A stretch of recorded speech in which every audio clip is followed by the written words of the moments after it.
இந்த சத்தத்தை கேட்கிற நிறைய பேர் மேல ஆண்டவர் உங்க மேல எவ்வளவு பெரிய திட்டத்தை வச்சிருந்தார் தெரியுமா? எவ்வளவு பெரிய திட்டம் தெரியுமா?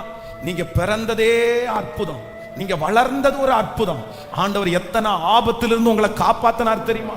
எவ்வளவு மரண கண்ணிலிருந்து கர்த்தர் உங்களை காப்பாத்தினார் தெரியுமா? உங்களை ஆண்டவர் ஸ்பெஷலா நடத்தினாரு. யாருக்கும் திறக்காத கதவுகள் உங்களுக்கு திறந்துருச்சு.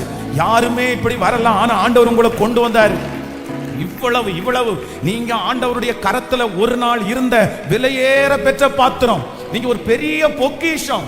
நீங்க மட்டும் நல்லா இருந்திருந்தீங்கன்னா, நீங்க மட்டும் அந்த காரியத்தை செய்யாம இருந்திருந்தீங்கன்னா, இன்னைக்கு எந்த அளவுக்கு நீங்க உயர்ந்திருப்பீங்க தெரியுமா? நிறைய பேர் உங்களை பார்த்து பிரமிச்சிருப்பாங்க, ஆச்சரியப்பட்டிருப்பாங்க. ஏன்னா ஆண்டவருடைய சிந்தனையில நீங்களும் நானும் இருந்தது வேற ஒரு விதத்துல தான் கர்த்தர் நம்மளை வச்சிருந்தாரு.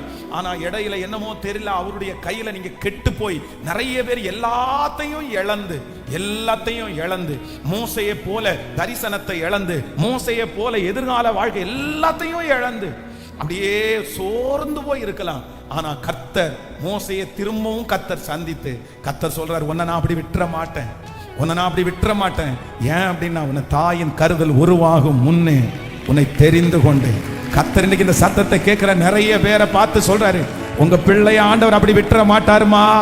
தகப்பனே, உங்க பிள்ளைய ஆண்டவர் அப்படி விட்டுற மாட்டாரு. வாலிப தம்பி, இது உனக்கான வார்த்தை. தங்கச்சி, இது உனக்கான வார்த்தை. ஆண்டவர் உன்னை கையில பெரிய நோக்கத்தோட கர்த்தர் எடுத்திருக்கிறாரு, பெரிய திட்டத்தோட கர்த்தர் எடுத்திருக்கிறாரு. நீ நம்பு, நீ அதை நம்பு. நீ மோசையை போல நீ நம்பாம இருக்காத. கர்த்தர் சொல்றாரு, நயல் நதி எத்தனையோ பேருடைய சாவனுடைய இடம், ஆனா அந்த நயல் நதியில உன்னை காப்பாத்துறதற்கு நான் வல்லவரா இருந்தேன் அல்லவா. நினைச்சு பாருங்க. நீ திரும்பி பாரு மகளே, நீ திரும்பி பாரு மகனே. நீ கர்த்தருடைய கையில இருந்த ஒரு ஸ்பெஷலான ஒரு பாத்திரம்.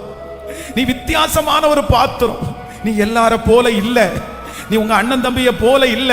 உங்க குடும்பத்துல நீ மட்டும் ஒரு வித்தியாசமான பாத்திரமாய், உன் மேல மட்டும் கர்த்தருடைய வித்தியாசமான அனாயிண்டிங் இல்ல. கர்த்தர் அப்படிதான் உன்னை வச்சிருந்தாரு. கர்த்தர் அப்படிதான் உன்னை கரத்துல எடுத்தாரு. ஆனா நீ கெட்டு போயிட்ட. ஆனா கர்த்தர் மறுபடியும் உன்னை வணைவேன் என்று 2 கைகளை உயர்த்தி இந்த வார்த்தை என் தலை மேல நடக்கணும்னு சத்தமா